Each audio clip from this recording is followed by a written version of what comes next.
Okay. Good evening, everyone, and welcome back, listeners, to the second season of Psych the Podcast. We're so excited to be releasing more content for you all and getting back to providing, some of the information, some of the stories that we started telling and talking about last year. So we're very excited to be picking things back up. So as you know, this is Psych the Podcast with your host, B&B. I am Brianna. And I am Brittany. Yes. And so here at Psych the Podcast, we are here to create content for diverse students interested in earning their PhD in psychology. And now that we're back for the second season, I did want to highlight that we do have new funding. So that's something new for us. Last year, as you know, we were funded by the American Psychological Association. And this year, the change is we are now funded by the University of New Hampshire, the Mellon Foundation. And so we'll be starting this new partnership with them this year. So we're really excited about that. And the way we'll be doing things is just a little bit different this year. So last year we gave a lot of tips on graduate student tips, how to get into these graduate programs, mentorship, things like that. Now, topics like that, of course, will still come up as our purpose is the same. But this year, we're going to spend a little bit more time on our guests and their career trajectory and kind of how they got to be where they are and what contributed to that, and some of the crucial parts of their development, whether it be life and professional. So those are some of the changes that we wanted to let you all know we'll be getting into this year. Yes. And today, as our guest, we have Dr. Afiya Umbulashaka. Being in love with hair her whole life, Dr. Afiya grew up as her family's hairstylist, graduating from lawn chairs at cookouts to eventually holding space in her college dorm room for a mini salon. The conversations during the hair care process were her favorite part. Her trait of being a skillful, active listener and creative translated smoothly to the field of psychology, earning her degrees from the University of Pennsylvania and Howard University. At the age of 26, Dr. Afiya earned a PhD in clinical psychology and was a full-time therapist at Columbia University. She is now a professor and head of the psychology program at the University of the District of Columbia. Dr. Afiya is a natural hairstylist at In Natural Hair Studio in Silver Spring, Maryland, where she loves creating art with locks, twists, and afros. Dr. Afiya innovated the practice and research of psychotherapy, where she uses hair as an entry point for mental health services in beauty salons and barbershops, as well as through social media. Dr. Afiya has provided engaging multimedia talks at universities throughout the country and in the intimate setting of hair care spaces. She has now gone international, leading cultural and mental health focused trips to Cuba and to various African countries. Dr. Afiya's favorite hair product is water. So, welcome again to our show. And of course, this episode, we are so grateful that you decided to join us and, share your wealth of knowledge with us and our listeners. Oh, I'm so happy to be here. Thank you for that introduction. I do need to update in a few places. I'm realizing since things have changed in the past few weeks related to my career, but I'm super excited to talk with you all today and excited to stimulate future psychologists' minds. So I'm here for this. Well, also, do you want to share the updates within your career? Or can we get the first dibs on that? Okay. So I actually resigned from my professor position a few weeks ago. I haven't really given people full narrative, but basically, I think it's really important to be in workspaces where you feel honored, your work is honored, that you get fairly evaluated. And this is a big theme for Black women, especially in academia. And so I took a risk, a big risk, and resigned. But I'm hoping that I can really find a dream job or even create one myself.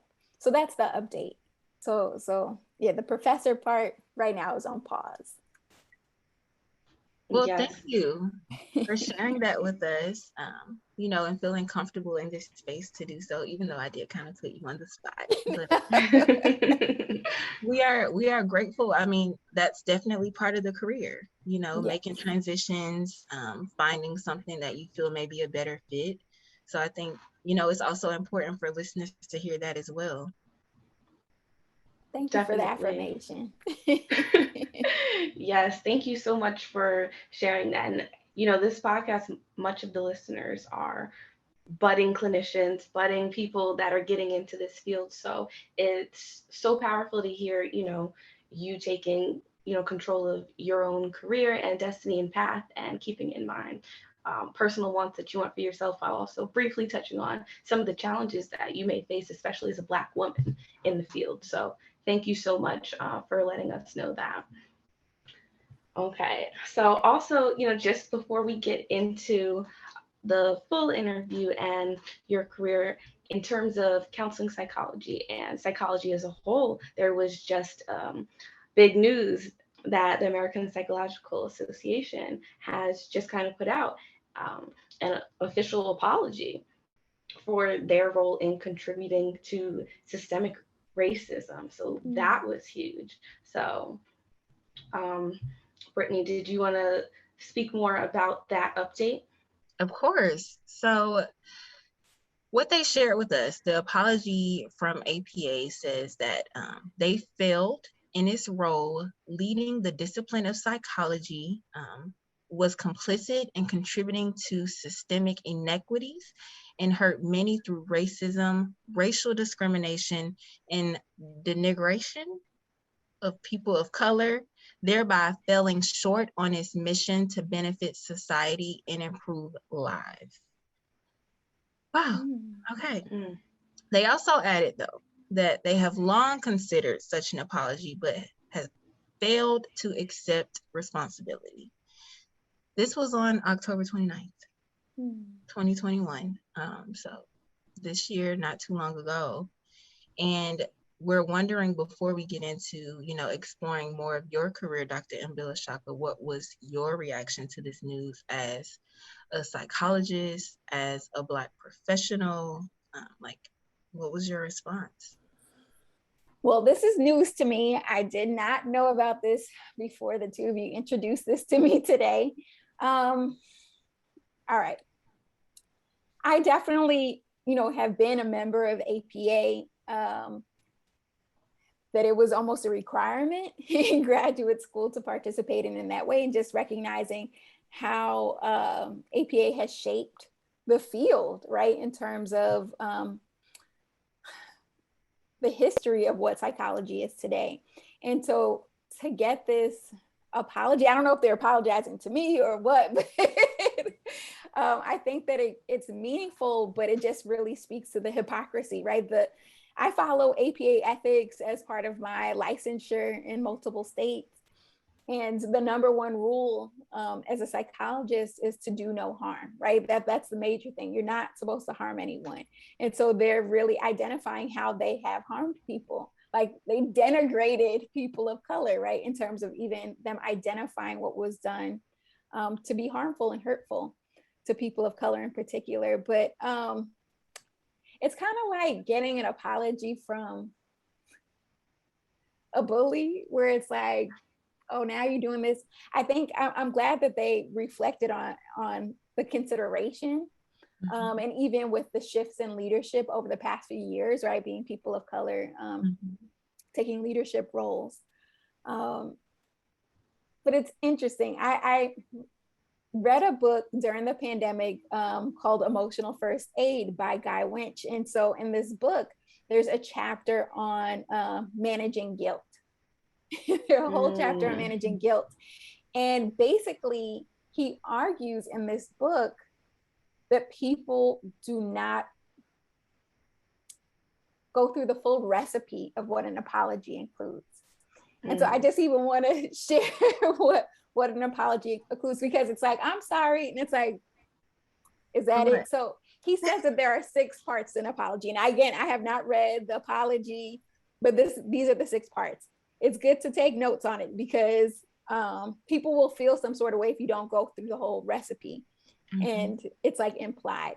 So oftentimes the first step is to identify what you did wrong. So it sounds like APA acknowledged what they did wrong, right? That they were being racist, right? In their policies, procedures, trainings, all that, they were racist in their content that they produced. So that's good. A next step is to ask for forgiveness. So I did this wrong. Do you forgive me? And even officially saying, I apologize, right? So I think most people get those top 3 to say, like, I was wrong. I apologize. And am I forgiven? I don't know how would that look, right, for APA to get forgiveness from people of color for being racist. A lot of the people that they are apologizing to are incarcerated. A lot of them are in wars, experiencing psychological torture that they created. APA created actually significant psychological warfare techniques that people are suffering from today.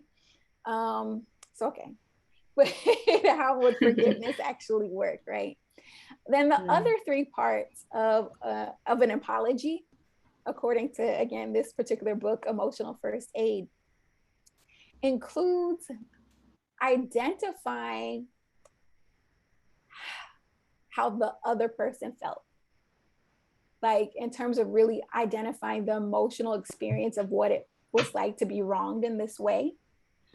So feeling hurt and in pain, and, you know, the consequences of their behavior. Then there's also the 5th step is an atonement. From now on, I will blank. So saying, like, I know I can't make it up to you, but maybe I can offer more scholarships to people of color. I can't make it up, but maybe I'll be more mindful when psychologists of color submit work about race. We'll prioritize it in our publications. Maybe I'll fund a podcast for diverse students. Ashe. Or even, yeah, just what are you doing? Like, are there reparations? Are there is there an APA reparations? Because I'll sign up. I want my reparations from it. And even, you know, what are you going to do differently next time? What is going to be put into place that this never happens again? Because then a full apology can't happen unless the behavior is really corrected. Now, is there a correction to racism? Like, has that happened? Do they have some way to check people in the organization when they're racist, or when their research is racist, or interventions are racist? So that's my thoughts. I can see that an apology is necessary and can be therapeutic and healing, but if there are parts missing, then my attention is like, is it a full apology? So I have to read it for myself to see if all those 6 steps are there. Yeah, I really appreciate that answer, and how you talked about all the different stages that, you know, make an apology. Because, you know, you can, you know, just throw around I'm sorry's and apologies like that. But, you know, one quote I also really like is, the best apology is change behavior. So you sort of spoke to the atonement, the action, the behavior. So I'm really curious to see how APA will be following up with this apology in terms of actionable steps being, you know, taken in multiple different ways. But I also, you know, understand the feelings of ambivalence towards this. Like, you can't, you know, really change the structure that is, or the foundation is still going to be there of psychology as we know it, and the history is still going to be there. So it is difficult, you know, sitting with, you know, I have personally, you know, mixed feelings about the apology as well. But it's difficult because you have to consider multiple, you know, aspects of it, and also look for the change that will possibly come from it. Yeah, I think these are all great points, and, you know, not reactions that I feel were unexpected, especially being that I feel similar. So, as mentioned, we'll see what progress will look like. Will they continue to fund podcasts? Will they give reparations or scholarships, as you mentioned? I don't know. I guess we shall see. The time Yeah. will tell. Yes. Yes, it will. But while we're on the updates, I just also wanted to congratulate Dr. Thema Bryant, for president-elect of the American Psychological Association. So I definitely wanted to recognize that as well. And she's a Twitter queen. People Yes, she share her is. quotes all the time. Like, where's I she love getting? them. Is there something in her spirit that just produces these tweets like when I needed to read it? So I definitely appreciate her. And I've seen her in the Association of Black Psychologists context. Mm-hmm. So it's interesting to see her in the other organization. Mm-hmm. Yes. Yeah. Okay, well, switching gears. So, we learned a little about you and your background and how your career relates to hair for you. So we want to know, aside from that, I guess, what made you interested in psychology? Mm-hmm. Okay. I gotta bring it way back to the year 2000. So I went to the University of Pennsylvania undergrad and I wanted to be a dentist. I had a Wow. really negative experience with an orthodontist when I was a teenager. He dropped some tweezers in my nose. I felt like it was touching my brain. I had a Oh single tooth no. come out. I'm like, I gotta make braces a better experience for people in the future. So I was all driven by like braces and revolutionizing treatment. But my first semester in college, I took tons of math and science classes, and I absolutely hated it. I hated it so much because it could be related to experiences with race and racism, or just like although this was an Ivy League school, I felt like it was poor teaching. Like I didn't understand the concepts. I thought I was smart and it was super confusing, draining, anxiety provoking. And I'm like, I think I'm giving up this dream. So I did something very unique. I don't know if anybody listening would want to try this, but for the second semester in undergrad of my freshman year, I let my friends pick all of my classes. I'm like, I don't even know what I want to do anymore. It was like, just pick. I don't know. Maybe you all will find something that I don't know about. So they put me in a psychology class. So they're like, well, this is, satisfies some requirements for like liberal arts. Just take it. And so this class was taught by this man, Dr. Chate, I remember his name, that was from Australia. And the class probably had about 500 students in it, like, a basic intro to psych class at that type of university. Mm-hmm. And he was hilarious. He made like jokes the whole time. He was on the stage, had a wireless mic, and was just like it was like stand-up comedy. I just remember enjoying it so much that it made me pay attention. It was therapeutic. It was relaxing to understand how thoughts, feelings, and behaviors work. And so I said, let me take some more psychology classes. And so my sophomore year, I signed up for, like abnormal psychology and developmental psychology, things that seemed interesting at the time. And I was into it. And so ended up declaring my major psychology at the end of my sophomore year. And then in terms of actually pursuing this as a career, I remember in so many of my classes that if the professor ever referenced Black people, it was usually in a deficit model or something that was extremely pathologizing. I think Black people were only really brought up to say that we're more likely to be diagnosed with schizophrenia or things like that. And I realized I didn't know any Black psychologists. I had never met one. I never had a professor who was a Black psychologist at the time. And so I'm like, who can address these mental health disparities? So I decided that I wanted to go to a place where I felt like they really could train me to understand Black mental health. So I went to Howard. So I'm like, that was the Blackest place HU. so that was APA accredited, that, had faculty that I really respected their work. I had read their articles and even some of their books. And so chose to go to Howard to study Black mental health. Now, okay, I almost feel like whispering this. I know this is a podcast, but it's interesting because I don't necessarily think I was explicitly trained on Black mental health at Howard. I know at the time I was there, so I started the PhD program in 2004. There was no class that was required for me to take called Black mental health or Black psychology, race, and those courses existed, but it was never a part of the doctoral training. So I never actually took a course at Howard on Black mental health. Now, of course, it was infused into the curriculum or clinical examples or things like that, or supplemental books like Even the Rat Was White, or I'm trying to think, just other. I ended up choosing books to read to sort of supplement some of the textbooks or articles that we would have to read.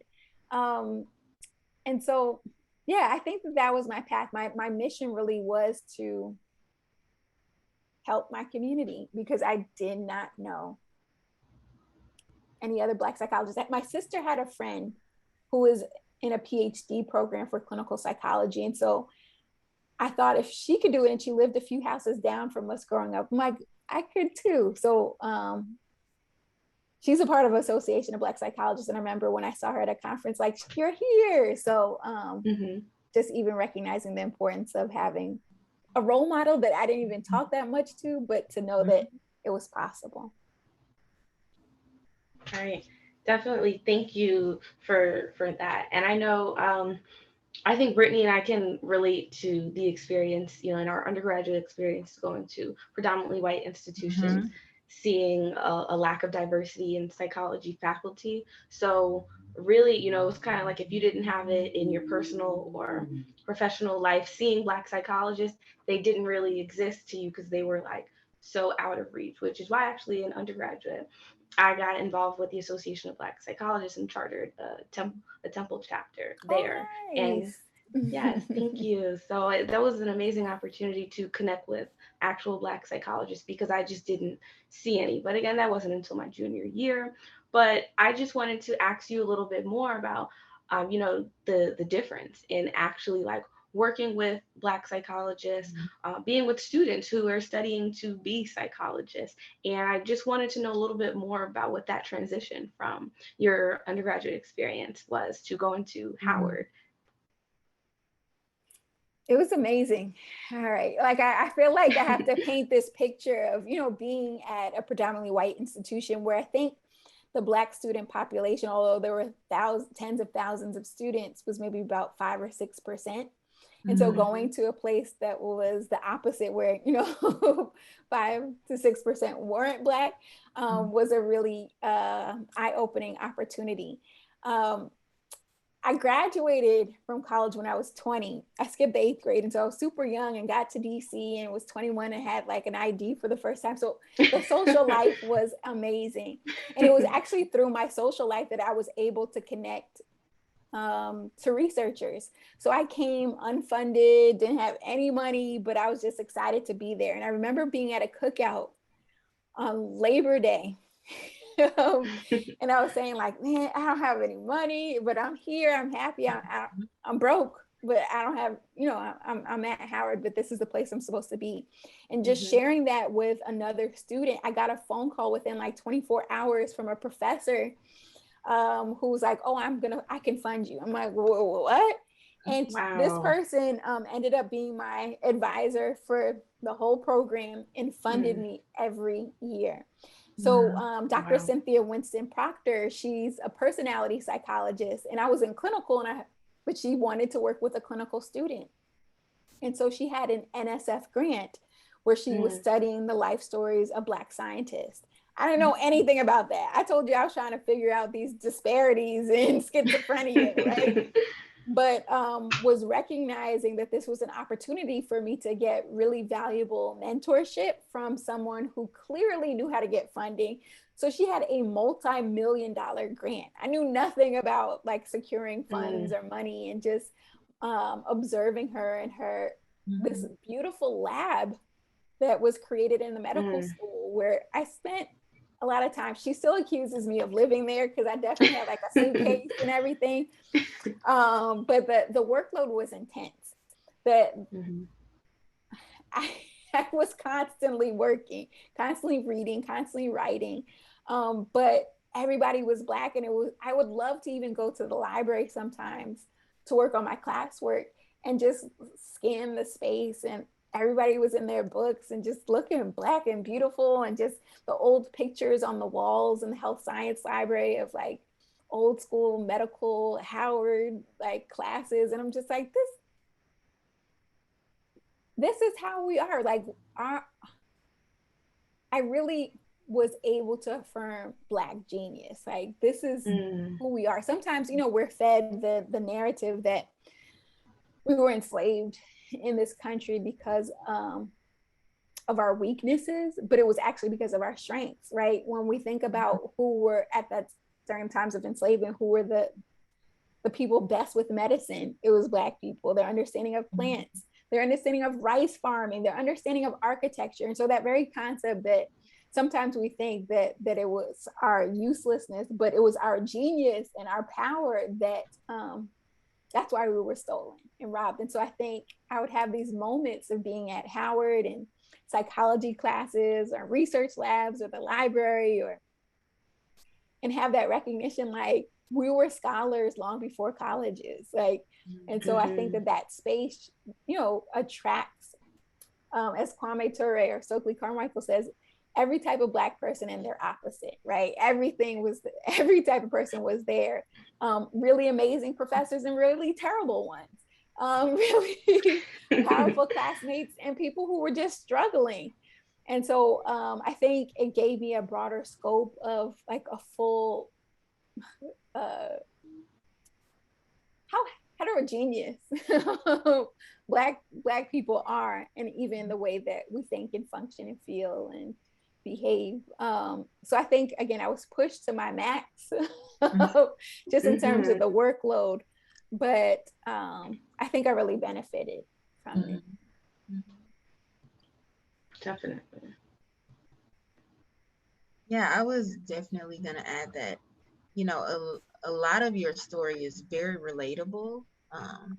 And I know that there's probably some people in undergraduate right now probably having the same experience. I know Brianna and I also came from PWIs to a HBCU. Like my whole time at my PWI, I can only recall one Black professor right now, and that was, I also majored in Spanish. She was in the romance languages department, so she wasn't even my psychology professor. Like it was not that many. And you also touched on other aspects of, you know, having a funny professor, not seeing too many Black people, you know, and I guess not having that role model, but also choosing to be that for other people. And of course, the mental health disparities that you talked about. And then all the other information that you just gave us. It's just, you know, as you talk, I feel like I can tease apart what it may be, but I'm wondering more specifically, what do you think was the most important aspect contributing to you wanting to be a psychologist? Like if you can narrow it down to one thing. I wanted to take care of Black people. And I thought that this would be one of the ways, considering our history, where there's so much violence towards us and miseducation and just the attack on our minds, being a way that hopefully I could offer a counter attack, a defense.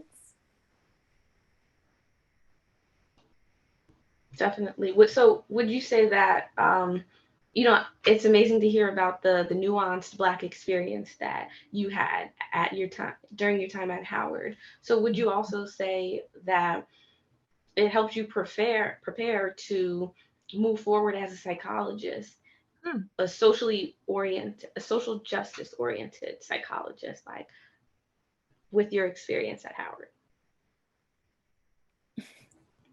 Can I say yes and no? That I Sure. was prepared. I was prepared. There's no right answer. Okay. It's open-ended, just exploratory. Okay. Exactly. I think Howard was an ideal setting for me to really sit with the immersion stage of crosses racial identity. Okay. In terms of really, I didn't even need to have a name. I was just Black. That was my identity.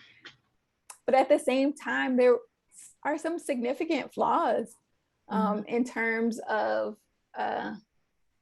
just graduate school, period, right? Because it's so focused on taking courses and defending theses and dissertations that it's not always about character development or self-care.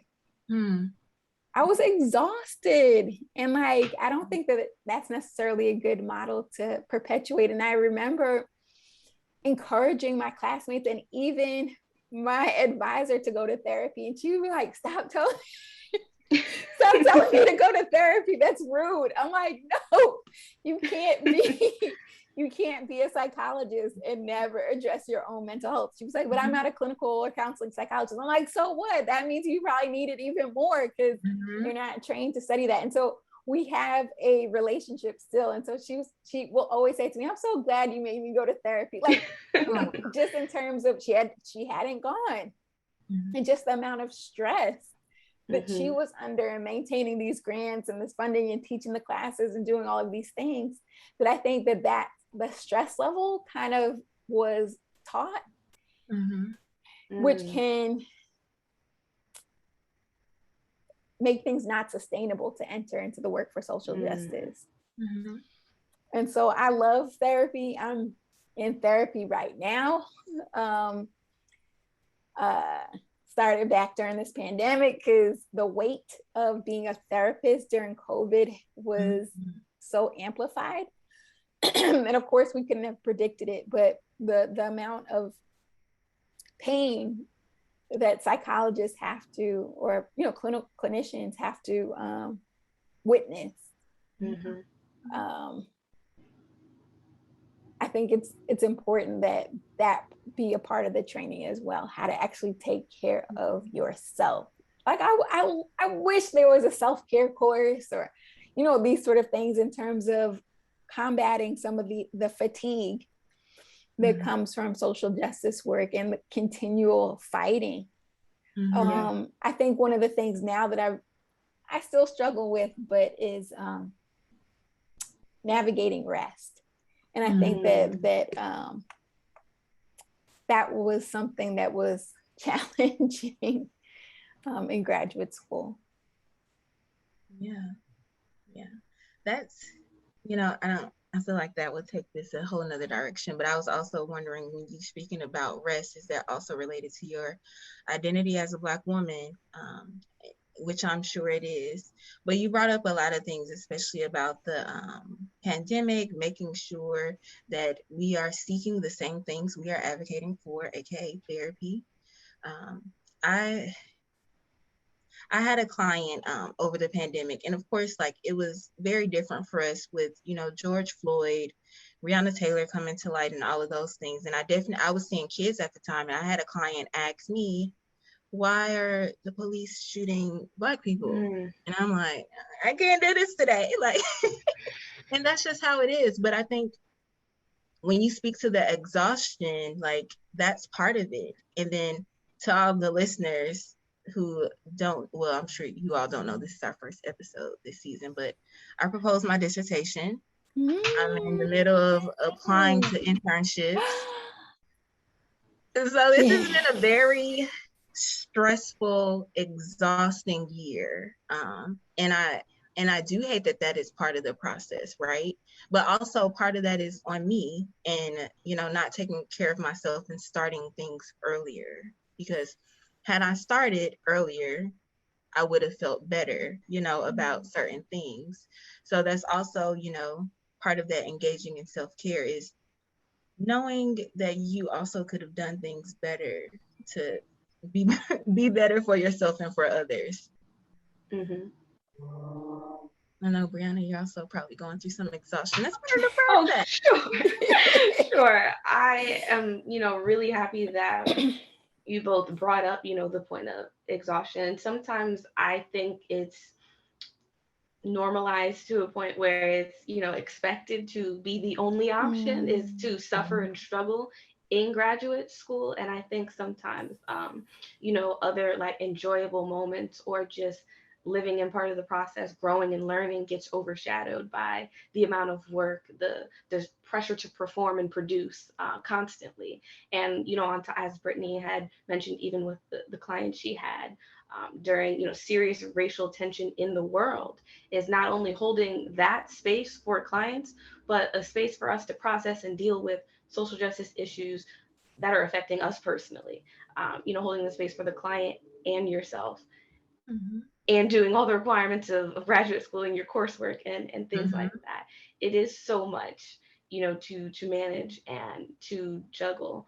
So, Dr. Mbilishaka, what would you give as, just a couple of pieces of advice to students like just starting graduate school or who are currently in it that you wish someone would have told you? Okay. This might sound hard to achieve, but no all-nighters. It's not worth it. It's not worth it. Now it might seem worth it in terms of grades or getting everything done, but I did too many and I feel like I'm still paying some sleep debt. But even having a very clear like exercise routine, I don't think I exercise in graduate school, and I just know that exercise now is such a major way to relieve stress and build endorphin, all of that. But I think I walked a lot just because I didn't have a car. But that's exercise. It is. Yeah, but to do something that makes you sweat too, and just like hydrate, just eat nutrient dense food. Because I can remember eating in the lab. This is a memory that's coming back to me right now. These canned pineapples. I would just get a whole bunch of canned pineapples from the grocery store, and like just would be in like all types of thick syrup, just eating those things. And I know that was not good for me. And so I think I would have really prioritized my own wellness. And this is an exclusive. I wish I prioritized my fertility. Now, I know that's not a conversation that is happening in psychology graduate school programs, but recognizing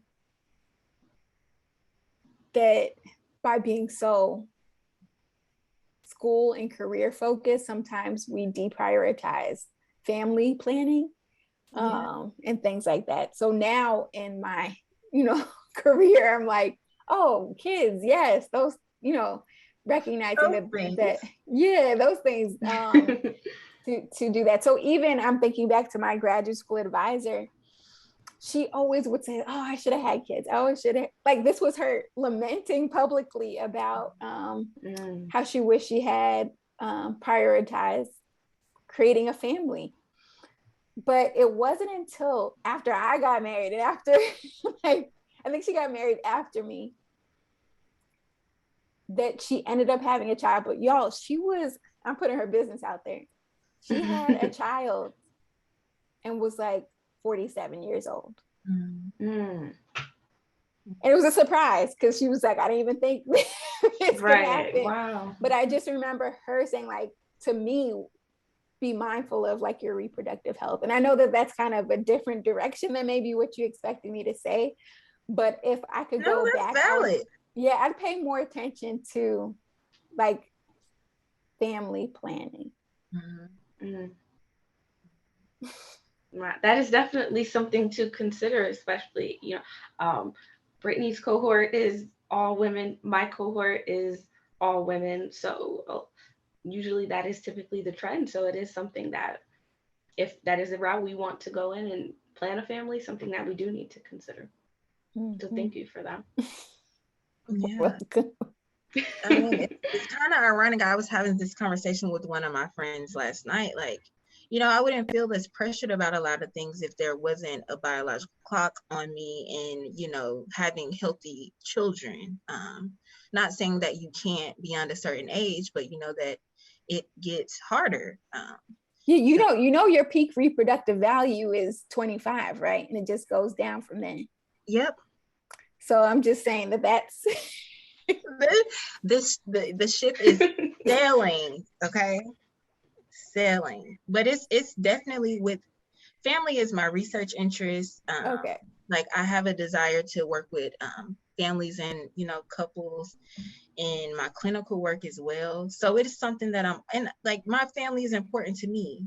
So it's something that I'm always considering is, the family that I want to have in along with my career. Like I want both, and I'm going to have both, but it's something that I think that's a good point, and a lot of people may not bring it up on a podcast and maybe like shying away from the topic, but it's real life. It's real life. Mm-hmm. We're going through life as we're going through graduate school, and we have to consider, what's that going to look like on graduation day or after graduation when we're starting in our careers.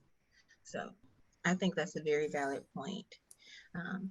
But I also want to, talk more about, we talked about you being in school and, how hair has played a role. I want to know what got you from like graduating to graduating graduate school and then who you are today. Like what, I want to hear all the in between. Okay.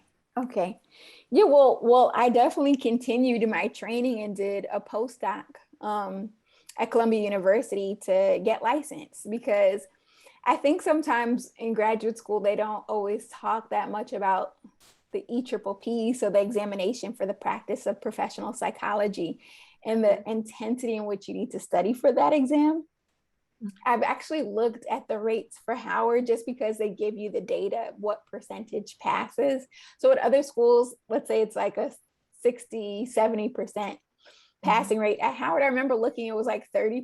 I'm like, y'all not going to address this? So I felt like people did not talk about this exam. So that was a good portion of post graduate school life, preparing for that exam, getting clinical hours to actually become a licensed psychologist. So I think just even establishing a professional network. So one of the things that I did maybe a year or so after I defended my dissertation was to become an active member of the Association of Black Psychologists. So I was on the New York chapter's board for a few years. And that was an opportunity, even though I wasn't a faculty member, I was still within a university in terms of Columbia University, but to keep me sort of up to date on like the latest trends in the field and attend conferences on things that I felt were relevant to me and establish colleagues outside of my direct job. And even through that, I had the opportunity to meet Dr. Colette Chapman Hilliard in terms of at a conference, just walked up to her poster and I'm like, tell me about this. And her enthusiasm and passion really stood out to me, and we exchanged information and then ended up collaborating in the future. So it's interesting how that sort of postgraduate school life, you have to seek out colleagues who share your interests. Marriage definitely influenced where I worked, because then I moved from New York back to DC and worked at another university counseling center that wasn't a good fit for me. Worked there for a few years and then decided to make another transition back into like officially being an academic. And so I had a visiting professor position at Howard because I had a positive reputation as a graduate student, that there was a visiting professor position that opened up in clinical psychology, and they invited me back. So I didn't apply. It was like, come back. Okay. Yeah. So it's interesting in terms of even in graduate school to recognize that excellence brings opportunities, because I had a positive reputation to my faculty members who still were the professors there when I was working there. And so that gave me sort of a turning point to be more focused on research and teaching. And then I was a tenure track faculty member for 6 years. Submitted my tenure portfolio, got unanimous approval from the faculty. But that administration, anyway. So it's of recognizing that I'm also at a turning point right now, like I was sharing earlier. And I started a private practice the same year I started a tenure track position. Oh, wow. So that happened simultaneously because I wanted to make sure that I kept active as a therapist. So opened my own private practice as a sole proprietor. And I can call it boutique because I didn't want to see too many people, but went through the process of finding an office and setting up a website and a payment process and all of these things that you don't learn in graduate school. I had to like Google, watch YouTube videos, talk to other people who have private practices to actually understand the steps and processes involved. So my private practice is still active. I've started seeing more clients over the past few weeks in response. I started a group therapy for Black women option.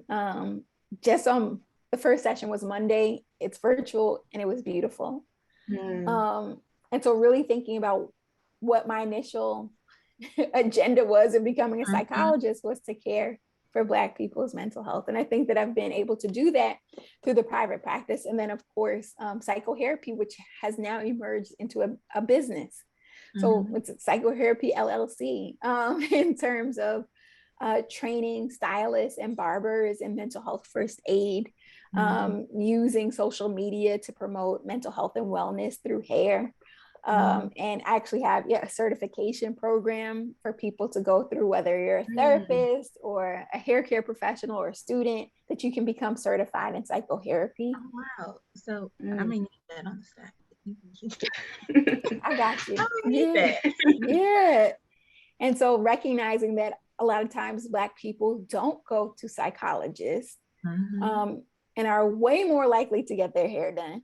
And so having a community-based participatory experience related to authentic engagement with Black people in their community.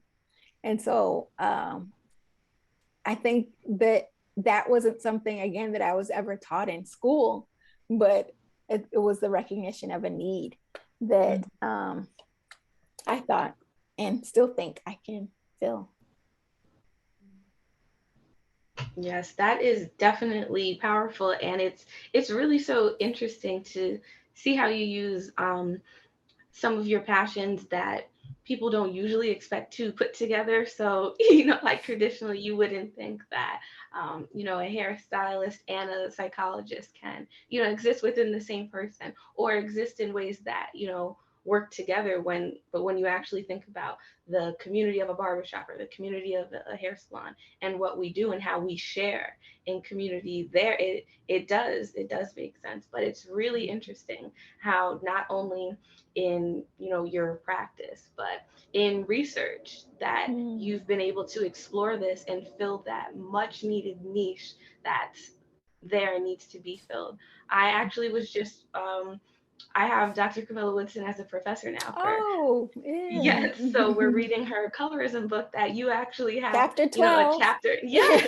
I was Oh, actually just reading your chapter on that, and, just noting how needed this is, because it's really missing in huge ways in the literature. Exactly. And I took a very different approach than I know a lot of other psychologists, because I didn't mention it, but after I got my PhD in clinical psychology and was licensed and had a private practice, I then went to hair school. That's when I went to hair school. After Wow. all of the check marks and everything, I went Yeah. as far as I possibly could go as a psychologist, right? Got a tenure track position, got a private practice, did all license, all of that. Then I went to hair school. And so that recognition that gave me even more street cred, credibility. Okay, I can see. And there's something that I could do as a stylist that I couldn't do as a therapist, is touch people. That's a big factor. We don't always recognize like how healing and therapeutic that can be. I hadn't washed people's hair before. Like, I'm bathing people at the salon. Like, this is a real thing. Like, and so obviously, I'm very mindful of ethics and separating the two, and my various roles. But like, I feel like being a stylist is much more freeing in terms of how to connect, like, physically and emotionally with people. Yeah. And so using my skill set as a therapist to really create a healing environment for my clients. It's funny when I say clients, because I always have to make a distinction between my hair clients and my therapy clients. When people ask like, oh, I need to make an appointment, I'm like, therapy or hair? So I always have to make that distinction. Yeah, I think the combination of the two, or your perspective, is much needed, and it's so different, but it's so unique, right? And we appreciate you sharing all this information with us, and wanting to dive into other ways that you can connect, and I guess telling us that there are other ways that we can connect as well, especially with other desires or dreams that we have, that we want to kind of connect or coincide with psychology. So, now that we've, learned more about the steps in between who you are getting to who you are today, what kind of advice would you give to early career psychologists? All right. Based on my experience, I would say you can do both. I think sometimes we think we have to choose one to be a psychologist or some other passion that you have, but I think you can really do both. And this comes from my aunt, who's now an ancestor, who is my inspiration for psychotherapy. I remember talking to her as an undergrad and saying, should I go on to pursue a PhD in psychology, or should I do hair? And she said, well, why can't you do both?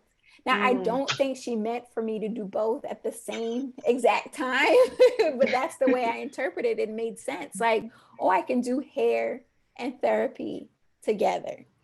And so I would push that agenda further with you both, and even people listening, that whatever passion you have, maybe you really like Instagram and you can make some sort of healing modality through the way you post, like whatever it is that you can connect it. And I think that can really enrich the lives of other people when you're living your most authentic and satisfied life, that you can create opportunities for others to heal as well. I really like hearing that, you've received from even family the concept of both, and not just feeling constrained to one different or specific direction in psychology, but in incorporating different passions and having them work together. Yes. So also just in this, how that crucial advice was given to you, and the advice that you've even given so far during this podcast episode, I think we just wanted to also touch on, bringing it back to the start and our listeners who are hoping to get into graduate school. Your path was very, very unique. So, are there any tips that you would have for that group, like hoping to get in? Well, I still think a lot about fit. I don't think you should force yourself into any school or program that's not actually for you, because it will be torture. And so I think in finding the right institution and even finding the right advisor, then that's really what alignment can be and look like. So I think sometimes people keep applying for graduate school and maybe are getting rejected. It could be that it's not a good fit. Graduate school is an apprenticeship model that you really spend a lot of time studying under someone, advancing their program of research, teaching their classes. And so to make sure that you really want to make that commitment to that person or people. I know for my advisor, it had to be a marriage, and it continues today. Like I was saying, I text with her all the time. And I think sometimes it's best to do a Google Scholar search on something you care a lot about and see who is publishing under that topic, because there's something that they can teach you, that you might have ideas on that topic that you can push forward their thinking. But it's not just, I want to be a psychologist and I'm going to go to school, but really thinking about what relationship you want to build and seek out those opportunities. I'm reading a really good book right now, or listening. I'm a fan of Audible. I don't know if I'm allowed to say that on the podcast, but I listen to a lot of books while I'm walking or cooking or things like that. And the book I'm listening to right now is We Should All Be Millionaires by Rachel Rogers. And it's written by a Black woman about why we should all be millionaires. And so I'm listening particularly to a chapter right now about $1 million squads, right? But to think about who you're surrounding yourself with and what company you're keeping in terms of being able to push you forward. So it would be amazing if you're interested in going to graduate school and you find a group of other people who want to become psychologists and go to graduate school, and you all become a team. You sit and you write your essays together. You give each other feedback on it. Follow up or find funding that you can share, right? That it doesn't have to be a competition, but actually can advance you. I have a mentor from Association of Black Psychologists that we worked at the same university. He's a past president, Dr. Benson Cook, and he always says, surround yourself with people smarter than you. Like that's his philosophy. It's going to rub off. And so if you're wanting to be ambitious and driven in your education, find those people who are on the path, and it makes it a lot easier to some degree to be excellent when you're surrounded by that. Yeah, I think, of course, being a good fit and connecting with others that are, I guess, like-minded or similar to you will be very helpful as you are navigating or trying to enter into graduate school. I talked a lot on last season about how a lot of my friends are counselors and social workers and therapists, and we have similar minds when it comes to interacting with people, or even, of course, within our careers. So I think that's a good point. But before we close today's episode, we are wondering if there's anything else that you would like to share with us that you may have not said, or any other tips that you may want to give before we end today's episode. Great question. I'm just going to promote myself for a little. Okay. I think that in terms of being a culturally competent psychologist, you really do need to build your toolkit for things that are outside of school. Mm-hmm. And so I would even put out psychotherapy certification as one, in terms of where else would you have the opportunity to learn directly from stylists mm-hmm. and psychologists around how to best care for your community.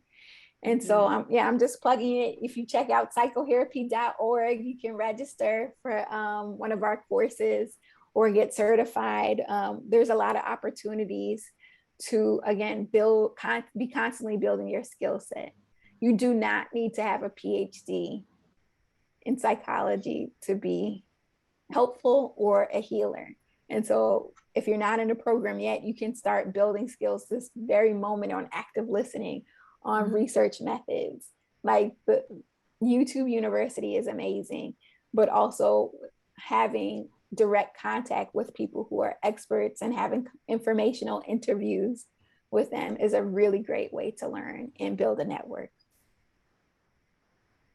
Mm-hmm. Thank you for that. And we'll definitely, get you with that shameless plug and and mark that on our social media as well when we post about the episode. Thank you. Of course. And I just want to, again, on behalf of Brittany and I and Psych the Podcast, thank you so much, Dr. Mbilishaka, for sharing your wealth of information and sharing your story. And even we got a couple of exclusives tonight. So we really appreciate you taking the time for that. And it has been great talking with you tonight. Thank you. Thank you.